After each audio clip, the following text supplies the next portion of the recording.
Hello and welcome to the channel.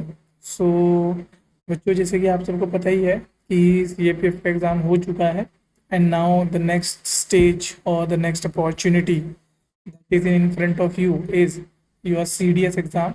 And I hope जितने भी बच्चे हैं जिन्होंने सीएपीएफ दिया होगा वो सब बच्चे अब ये सीडीएस को एग्ज़ाम करने सीडीएस एग्ज़ाम को क्रैक करने की सोच रहे होंगे। तो अब देखिए, क्योंकि टाइम बहुत कम है और जिन बच्चों ने स्पेसिफिकली सीएपीएफ की तैयारी की है उन सब के लिए सीडीएस के लिए क्या अप्रोच रहनी चाहिए, और जो बच्चे प्रॉपरली सीडीएस की तैयारी कर रहे थे अगर उनको लगता है कि उनकी तैयारी में कुछ कमी है तो उन बच्चों को किस तरीके से अगले 30 दिन में अपनी प्रिपरेशन को बूस्ट देना चाहिए, या उनको किस तरीके से स्मार्टली, ठीक है, I am not talking about कि आपको क्या क्या पढ़ना चाहिए, बट स्मार्टली आप कैसे का सिलेबस को कवर कर सकते हो। आज इस वीडियो में हम बात करेंगे उन इम्पॉर्टेंट चीज़ों की जो आपको बिल्कुल ध्यान रखनी है, क्योंकि वो बहुत ज़्यादा इम्पॉर्टेंट हो जाती है आपके एग्ज़ाम के लिए। और इस एग्ज़ाम में बहुत ज़्यादा ज़रूरी हो गया है अब। मैं पुराने बच्चों की बात नहीं कर रहा हूँ या हमारे टाइम की बात नहीं कर रहा हूँ, मैं अभी की बात कर रहा हूँ। रिसेंट जो 2024 25 के एग्जामिनेशन जैसे आपने देखे हैं, हर साल कोई ना कोई एक सेक्शन ऐसा, मतलब इस तरीके का आ जाता है जो आप लोगों को बहुत ज़्यादा सरप्राइजिंग देखने को लग जाता है। सो ऐसे एग्जामिनेशन में जहाँ पर बहुत ज़्यादा सरप्राइजिंग फैक्टर अब काम कर रहा है तो उसमें आप किस तरीके से स्मार्टली इसको कर सकते हो। अब देखिए, जो सरप्राइजिंग फैक्टर है उसको हम क्या करते हैं यहाँ पर, बिल्कुल साइडलाइन हमें करना है। क्यों? क्योंकि उसके लिए ना तो मैं आपको प्रिपेयर कर सकता ना दुनिया का कोई टीचर, ठीक है। अगर कोई ऐसा क्लेम करता है तो that is a false claim, क्योंकि यूपीएससी कुछ चीज़ अगर सरप्राइजिंग बना रही है तो उसको सरप्राइजिंग हम तभी तो बोले जब उसके बारे में किसी को पता नहीं है। तो अब हमें यहाँ पे क्या करना है, तो हमको लेना है एक स्मार्ट डिसीजन। अब वो जो स्मार्ट डिसीजन है वो कैसे लिया जाता है उसको थोड़ा सा मैं आपको समझा देता हूँ, उसकी उसके पीछे की साइकी आपको समझनी है। तो जो भी स्मार्ट डिसीजन लिए जाएंगे वो on the basis of trends, ठीक है, जो भी हम पास्ट ईयर के ट्रेंड्स देखेंगे, on the basis of strategy, जो भी हम यहाँ पर आज इस स्ट्रेटजी को डिस्कस करेंगे, और हम यहाँ पर क्या देखेंगे कि उस स्ट्रेटजी को कैसे आप अप्लाई करोगे।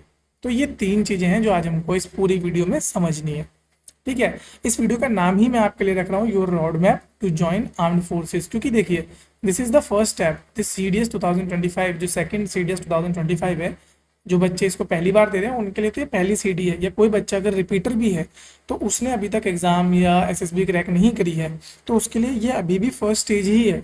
तो आपके जो रोड मैप है उसमें ये फर्स्ट स्टेज है। इसी तरीके से हम आपको बाकी रोड मैप्स भी बताते चलेंगे।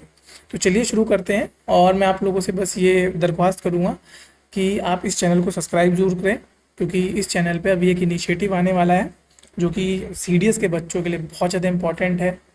अब हम इसमें क्या लाएंगे, हम एक फ्री कोर्स लेके आ रहे हैं इसमें, और इस फ्री कोर्स में हम बच्चों को बताएंगे कि क्या क्या इंपॉर्टेंट चीज़ें हैं जो आपको इस सीडीएस के लिए टेक केयर करनी है, या कुछ ऐसी वीडियोस आपके लिए लाएंगे जो आपके सीडीएस को क्रैक करने में आपको हेल्प करेगा। ये लास्ट जो लेग होता है उसमें आपको एक जंप देगा, क्योंकि वही सबसे ज़्यादा इंपॉर्टेंट लेग है आपके लिए।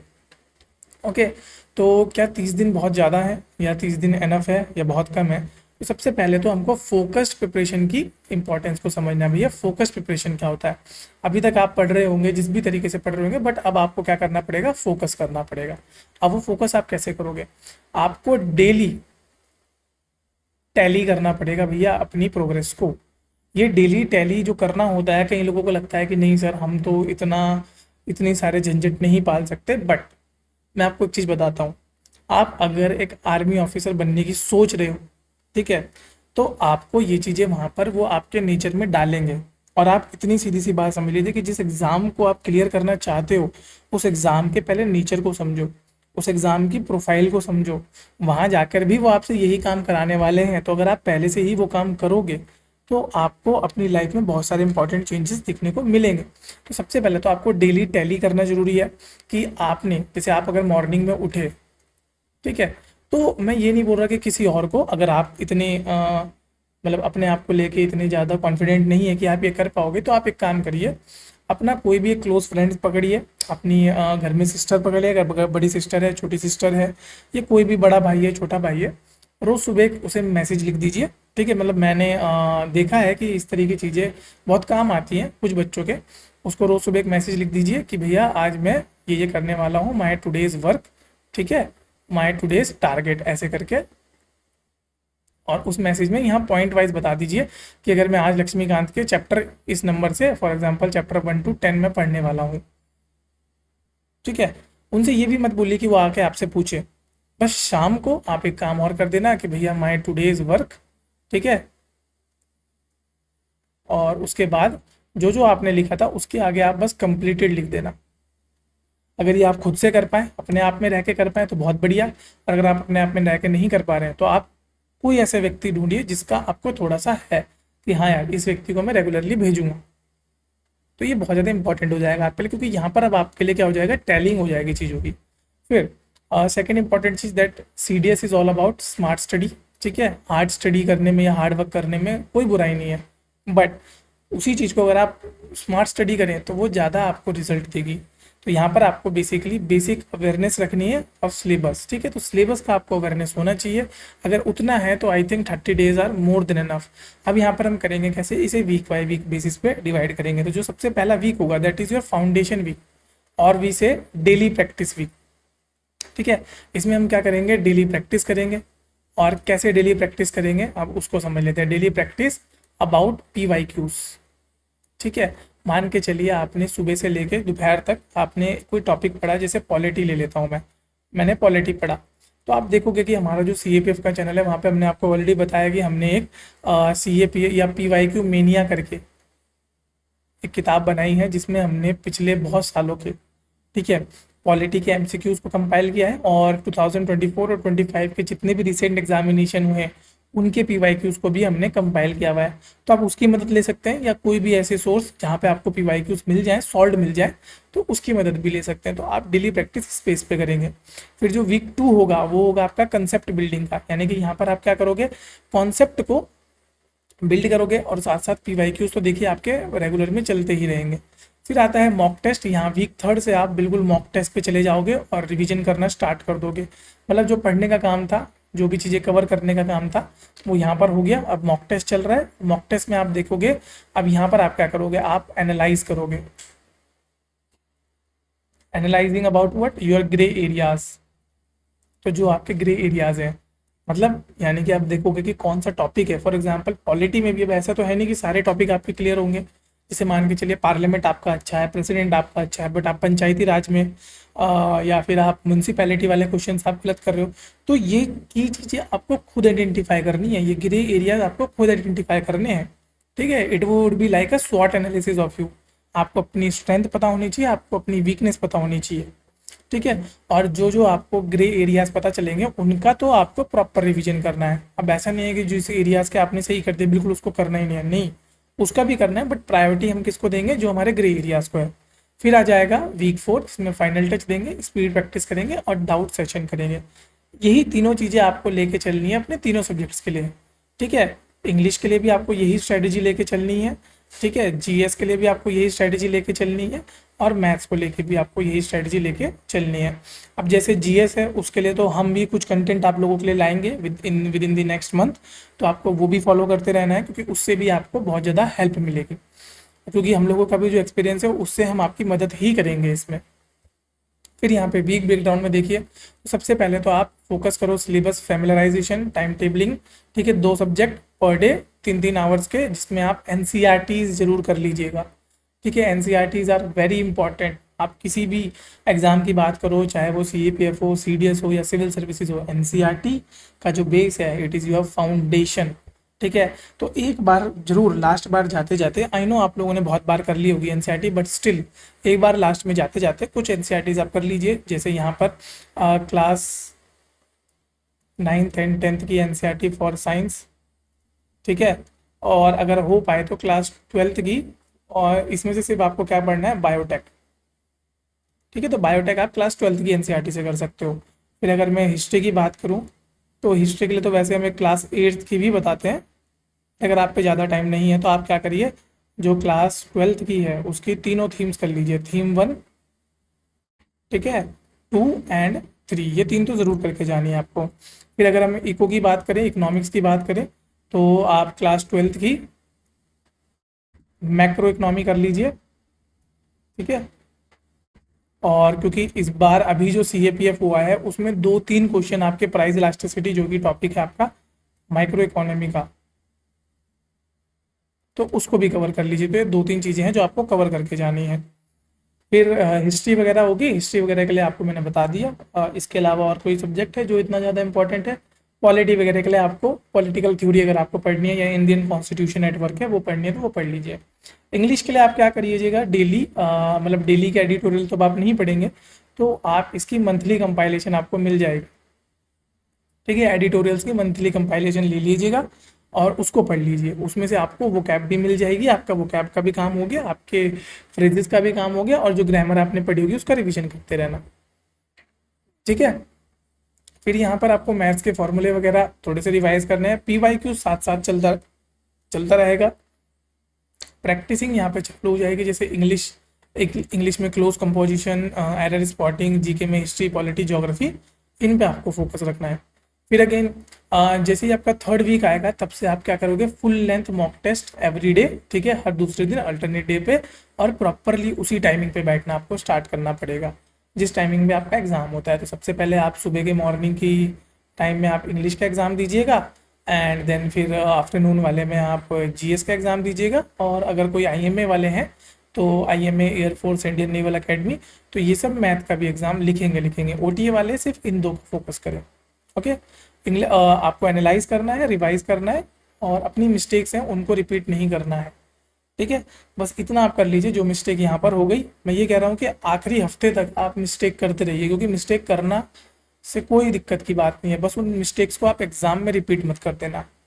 ओके, इंग्लिश में कॉम्प्रिहेंशन पढ़ लिए और वोकेबलरी पे फोकस करिए। फिर जो लास्ट वीक होगा आपका उसमें रिवीजन, ठीक है, और एक मॉक टेस्ट आपको डेली देना है। अपने जितने भी वीक एरियाज है बस उस पर काम करना है, क्योंकि by the end of the month आप अपने ग्रे एरियाज आइडेंटिफाई कर चुके होंगे। और अगर आप by the end of the month भी अपने ग्रे एरियाज आइडेंटिफाई नहीं कर पाए हो तो शायद आपने कहीं ना कहीं ये जो प्रोसेस है इसको अच्छे से फॉलो नहीं करा है।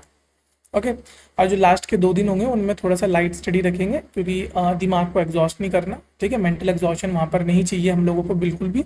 तो जो लास्ट के 2 डेज होते हैं, क्योंकि मोस्टली बच्चे क्या करते हैं, इन 2 दिनों में अपनी पूरी जान लगा देते हैं और फिर उन्हें नींद भी नहीं आती, और जिस दिन एग्जामिनेशन का डे होता है उस दिन आंखें भी लाल हो रखी हैं, सर भी भारी हो रखा है, और जो कॉन्सेप्ट वो घर पे बहुत ईजिली अच्छे से सॉल्व कर पा रहे थे वहाँ जाके उनमें कन्फ्यूज़ हो रहे हैं। बहुत से बच्चों के साथ ये दिक्कत होती है कि यार उनको बेसिक फैक्ट्स याद नहीं है, जबकि वो चीज़ उन्हें घर पे याद थी। इसके पीछे ये नहीं है कि वो भूल जाता है, इसके पीछे ये कारण होता है मेरे हिसाब से कि आप मेंटल एग्जॉशन मतलब इतने लेवल तक अपने दिमाग को थका देते हो कि फिर उसका वर्किंग ही बंद हो जाती है। क्योंकि दिमाग भी तो मशीन है ना, उसको भी तो रेस्ट चाहिए, तो उसको रेस्ट देने का प्रॉपर टाइम दो। अब एज ऑब्वियस है, आप आखिरी दिन पे अपने दिमाग को कितना भी कह लो बट आप रेस्ट नहीं दे पाओगे, तो आपको 2-3 दिन पहले से वो चीज़ स्टार्ट करनी पड़ेगी कि एटलीस्ट आपकी नींद भी पूरी हो, आपके दिमाग पे ज़्यादा लोड भी ना पड़े। तो यही कुछ चीज़ें जो आपको ध्यान रखनी है। फिर सब्जेक्ट वाइज अगर फोकस करें तो इंग्लिश में अभी अगर आपको करना है तो ग्रामेटिकल रूल, क्योंकि यहाँ से आपका एक इंपॉर्टेंट सेक्शन हो जाएगा एरर स्पॉटिंग। ठीक है, तो एरर स्पॉटिंग हो जाएगा, फिर पैराजम्बल भी हो जाएगा। तो ये कुछ चीज़ें होती हैं जो आपकी हो जाएंगी। फिर वोकैब आप पढ़िए, डेली 10 वर्ड्स इनको रखिए। ठीक है, रिवीजन करिए, प्रैक्टिस सेट लगाइए। जीके में एनसीईआरटी करिए, ल्यूसेंट कर लीजिए और डेली कुछ कर लीजिए। अगर बिल्कुल एट द एंड, ये मैं एट द एंड की बात कर रहा हूँ, जब आपको सिर्फ क्या रिवाइज करने हैं, फैक्ट्स रिवाइज करने हैं। ठीक है, फिर मैथ्स में बेसिक्स आप करिए, ट्रिक्स करिए, speed, distance, trigonometry, number system, ये कुछ टॉपिक्स हैं जिन पे आप फोकस कर सकते हो। क्लियर? अगर एक आपको टाइम टेबल चाहिए, आपको लगे कि सर हमसे तो नहीं बनेगा, तो आप ही बता दीजिए कुछ। तो ये एक बहुत बेसिक सा टाइम टेबल है। ठीक है, इसमें कुछ ऐसा नहीं है कि जो नहीं फॉलो हो सकता। तो 6 AM शार्प आप उठिए। ठीक है, लाइट एक्सरसाइज करिए, क्योंकि हमेशा ध्यान रखना, a healthy mind will always study in a healthy body. तो आपकी बॉडी भी हेल्दी होनी चाहिए, क्योंकि अगर आप मान के चलिए एग्जाम क्लियर कर लेते हैं तो देन आपका क्या है, SSB है। ठीक है, और SSB में आपको GTO भी देना है बेटा। GTO में चलो बाकी तो आप ग्रुप के साथ कर लोगे, इंडिविजुअल ऑब्स्टेकल में क्या करोगे? तो ये सब चीज़ें भी आपको ध्यान रखनी है। फिर 7 to 8 इंग्लिश की प्रैक्टिस करो, फिर 9 to 10 आती है मैथ्स की प्रैक्टिस करो, फिर 11 to 12 जीके की रीडिंग करो, 3-4 रिवीजन नोट्स वगैरह, 5 से 6 मॉक टेस्ट एंड PYQs। बहुत बेसिक सा, बहुत ही लाइट शेड्यूल बनाया है। इसको आप अपने हिसाब से रिनोवेट भी कर सकते हो, इसमें चीज़ें आप ऐड भी कर सकते हो और इसमें से हटा भी सकते हो, that is as per your convenience. ठीक है, इसमें आपको कोई ज़्यादा सोचने की ज़रूरत नहीं है। क्लियर। अब हमारे इस तरफ से आपको क्या टिप्स रहेंगी, तो सबसे पहला तो एक सोर्स पकड़िए, मल्टीपल सोर्सेज लेने की गलती इस टाइम पे तो बिल्कुल नहीं करनी। ये जो लास्ट मंथ है, आप जब भी ये चीज़ शुरू करें उससे पहले ही एक पेपर पे अपने सोर्सेज को लिख लें। जैसे अगर आप पॉलिटी पढ़ने वाले हो तो पॉलिटी कौन से सोर्स से पढ़ रहे हो वो लिख लीजिए और फिर पूरा महीना उसी पे स्टिक करिए। ठीक है, ज्योग्राफी है, चाहे क्वेश्चन सही हो चाहे क्वेश्चन गलत हो, नो मैटर। ठीक है, अगर आपको कुछ एडिशनल ऐड करना है तो पीवाईक्यू में जो गलती हुई है या मॉक टेस्ट में जो गलती हुई है बस वहां से ऐड करिए, बट ये सोर्स नहीं बदलना चाहिए। ऐसे ही ज्योग्राफी, ऐसे ही हिस्ट्री, ऐसे ही इकोनॉमिक्स, और इन सब का सोर्स पकड़ लीजिए। फिर हर तीसरे दिन रिवीजन करिए। मान के चलिए आज अगर है डे 1, तो अब आपने आज दिन में जो भी पढ़ा उसका रिवीजन आप क्या करोगे डे 3 के स्टार्टिंग के 1 घंटे में, क्योंकि आई थिंक एक पूरे दिन में जो भी आपने पढ़ा होगा उसका रिवीजन 1 घंटे में हो सकता है। क्लियर। मॉक्स आपको बिल्कुल भी स्किप नहीं करने, और ये सबसे इंपॉर्टेंट है, स्टे हेल्दी, स्टे कॉन्फिडेंट, क्योंकि यही सबसे ज़्यादा इंपॉर्टेंट है। And always remember, discipline is the bridge between goals and accomplishment. तो ये जो आपका डिसिप्लिन है, ये 30 डेज की स्ट्रेटेजी है, this would create a biggest difference. ठीक है, जो बच्चे बार बार एग्जाम दे रहे हैं, 3-4 बार से नहीं निकाल पा रहे हैं, मैं उनको भी कह रहा हूँ, और जो बच्चे पहली बार एग्जाम बैठने जा रहे हैं मैं उनको भी ये एड्रेस करके ज़रूर कहूँगा कि the only difference between you and those guys who was selected, ठीक है, उनमें और आप में बस एक ही चीज़ का फ़र्क है, दैट इज़ डिसिप्लिन। वो डिसिप्लिन रहे, उन्होंने बहुत अच्छे से किया, चीज़ों को समझा, उस एग्ज़ाम की नीड्स को पकड़ पाए और तब वो उस एग्ज़ाम को क्लियर कर पाए। तो इस साल या इस महीने, बस ये 1 महीना मैं आपसे मांग रहा हूँ, और इस महीने बस आप डिसिप्लिन दिखाइए and I will make sure कि आप लोग ये वाला CDS क्लियर करो। ठीक है, और ये भी याद रखना कि आपको CDS ही क्यों करना है। ठीक है, क्योंकि यही बहुत इंपॉर्टेंट चीज़ है कि आपको पता होना चाहिए your why you want to do this. तो अगर आप सबको क्लियर है कि वाई, फिर लग जाइए। ओके, एंड चलिए अब इस वीडियो को हम यहीं पे ख़त्म करते हैं, ताकि जैसे ही हम अपना ये फ्री कोर्स आपके लिए लाते हैं आपको वीडियो बाय वीडियो समझाता रहूँगा, और आई होप वो वीडियोस आपकी मदद करें आपके इस एग्जामिनेशन को निकालने में। धन्यवाद।